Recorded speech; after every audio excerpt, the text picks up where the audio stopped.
A national realignment of states is how I would rebrand national divorce, just because people associate national divorce with secession and secession with civil war and slavery. I don't believe that a national divorce has anything to do with war in this century. In fact, I think it's in the name of nominating an economic engine like Texas to spearhead a secession where other states may join the movement. They'd combine their GDPs together to sustain themselves, leaving Washington, D.C. to the purveyors of democracy. That's the business I stand on as a millennial. I don't believe that Americans are enemies. I believe that we reside incompatibly in a union we've outgrown. I think if you progressively grow the state for your democracy, you should live in a democracy. You should have your own union. And if that's not the right answer, what is? Because the alternative is existing in a union we've outgrown just to watch the freedoms our ancestors slaved for, fought for, died for, migrated to this country for, burn. We're going to lose the entire constitutional republic. Being a millennial is scary. Being a part of Gen Z is scary. You realize how many more decades you have left on this flying green rock, and you realize you are not the recipient of the freedom your ancestors fought for. Not anymore. Not unless you fight to conserve what they built, what they poured their blood, sweat, and tears into. That's the moment you concede that America has a disease that has gone untreated. You endorse national divorce behind that. National divorce is the truth of our time because it's self-defending. It defends itself, even if you try to talk yourself down from it, because you see, no matter what president you get, if Donald Trump wins the next election, if Kamala Harris wins, Americans still have a disease on their watch. You have an expired union problem. And the prescription for that disease is a national divorce. And so the symptoms you get when you avoid the prescription, they look like America looks right now. And how does America look? Right now, Americans are asking for two different futures, two different forms of government, and two different constitutions that exercise different restraints.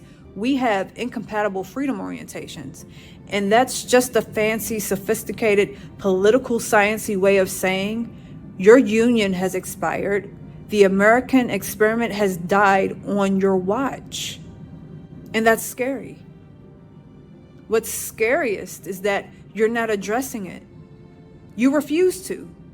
The reason why Americans are allowed to reside incompatibly in a union we've outgrown is because the civil unrest we have blinds us from realizing agendas we're fighting over and voting for were already pre-planned anyway. Agendas are pre-planned for the West. I learned that while studying political science in the nation's capital amongst political strategists. Americans should know that most people on Capitol Hill know that the truest binary that matters in American politics is not between red versus blue. It exists between those who consent to growing or shrinking the state that has published these agendas. That speaks to positive freedom versus negative freedom. But I'll digress. I want to pivot to the mainstream media's role in all this business. Their role is to make sure the opinions of the Americans are aligned with what the state had already planned. So if the state wants to install a candidate undemocratically, for example, they will. And then the mainstream media goes to work to help the American audience defend the state's power move. The mainstream media influences their audience base that the candidate the establishment chose is the candidate we all wanted in the first place.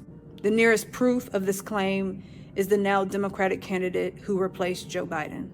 I stand on the business of a 21st century national divorce. I believe that if you want to grow a state that is that corrupt, you should be delivered to your own union. If Democrats want to progressively grow the state, if they want to live in a democracy, they should. And so now we pivot to those who want to live in a constitutional republic because they have much to reconcile. They have to reconcile why they handcuff themselves to Marxist socialists and communists and deconstructionists. You're not united. In fact, you have an expired union, and it's not your fault. It was always going to happen at some point in time. Social organisms do grow apart. If you look at a map, it corroborates that so many countries exist because the people in those countries divide naturally. So that's a rule. And speaking of rules, we already know that America is a constitutional republic if you can keep it. So as a function of that rule, let's talk about something. We have a political system that transfers powers to small interest groups and minorities. So when these groups endorse Marxism, they get power, and then they start to govern over you. They decide who sits on your Supreme Court to interpret your Constitution. When your Constitution is construed through a Marxist lens, you can kiss America goodbye. And the lesson behind that is false unity projects come at the expense of the entire country, the entire republic.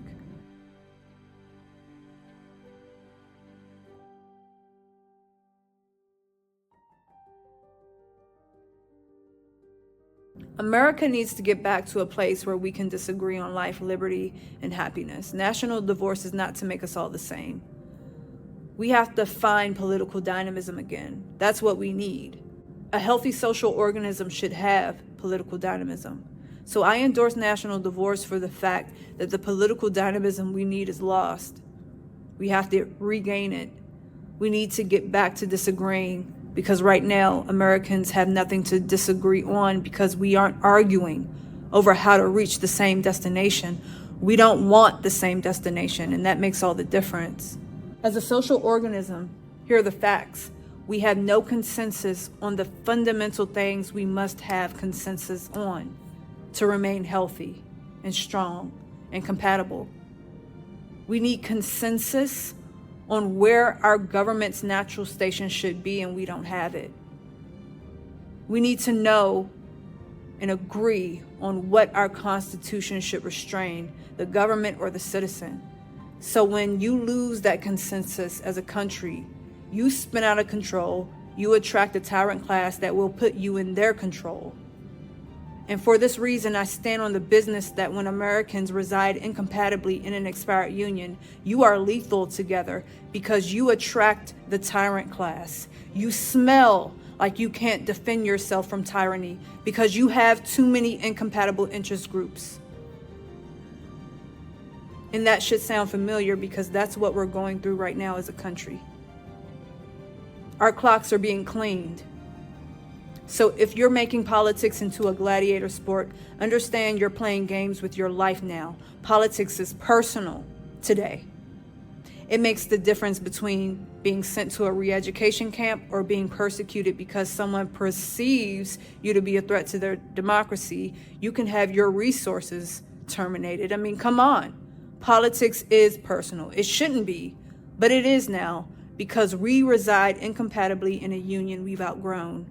That's what we need to address. So if Democrats want to live in a democracy, they should.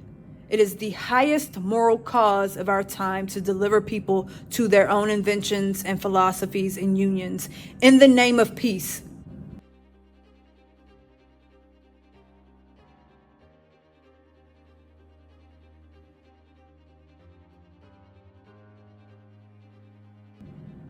National divorce defends itself because if Donald Trump or Kamala Harris win the next election, Americans will still have a disease of an expired union left untreated. Americans will repeat the simulation of fighting for the steering wheel of the country the next 4 years. It repeats, it repeats, it repeats. This is all to mean that no president can solve our problems of having an expired union. A president can only buy us some time to prepare for what is inevitable. That's my message to Americans.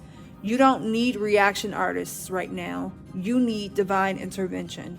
You need secessionists, constitutionalists, modern day Tony Starks. These people understand how to divide the military and the debt. Or you're going to either have to flee the country or be ushered into something that is technocratic and authoritarian in its nature, with Democrats who grow the state. That's not to fearmonger. That's not to say they're your enemy. That's to wake you up. And that's the case for a national divorce. You have an expired union.